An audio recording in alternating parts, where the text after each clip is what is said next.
অন্যদিকে আনন্দপুরে প্রমোটার খুনে গ্রেপ্তার একজন। জাকির নামে একজনকে গ্রেপ্তার করা হয়েছে। প্রমোটারকে খুন করার অভিযোগে গ্রেপ্তার হয় জাকির। গ্রেপ্তার করে পুলিশ।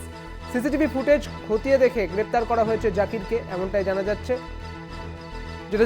প্রমোটার আরিফকে চপার দিয়ে খুন করতে দেখা যায় জাকিরকে। বাবুঘাট বাস স্ট্যান্ড থেকে গ্রেপ্তার করা হয়েছে এই জাকিরকে, অর্থাৎ অভিযুক্ত জাকিরকে গ্রেপ্তার করা হয়েছে, যিনি প্রমোটার আরিফকে খুন করেছেন বলে জানা যাচ্ছে এবং সিসিটিভি ফুটেজে এমনটাই উঠে এসেছে বলে খবর।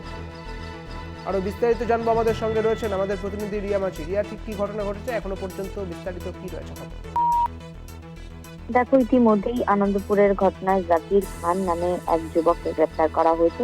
২৪ বছরের এই যুবক আনন্দপুরের যে ঘটনাটি ঘটেছিল, আরিফ খান বলে যাকে খুন করা হয়েছিল, কুপিয়ে খুন করা হয়েছিল চপার দিয়ে, সেই ঘটনাতেই জাকিরকে গ্রেপ্তার করা হয়েছে। এবং তোমায় জানিয়ে রাখবো যে সিসিটিভি দেখে তাকে গ্রেপ্তার করা হয়েছে, কারণ প্লেস অফ অকারেন্সের যে সিসিটিভি ফুটেজ পেয়েছে তদন্তকারী আধিকারিকরা, সেখানেই দেখা যাচ্ছে যে মেইন যে অ্যাকিউজ আব্বাস, তার সঙ্গেই এই জাকির, এদের দুজনকেই কিন্তু দেখা যাচ্ছিল যে সিসিটিভিতে এই চপার দিয়ে আঘাত করতে দেখা যাচ্ছিল ভিকটিম আরিফ খানকে।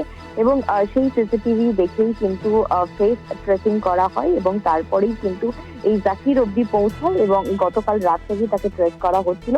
আজকে সকালে বাবুঘাটের যে বাস স্ট্যান্ড রয়েছে সেখান থেকে তাকে গ্রেপ্তার করা হয়েছে এবং গ্রেপ্তার করার পর তাকে লাগাতার জিজ্ঞাসাবাদ করা হচ্ছে।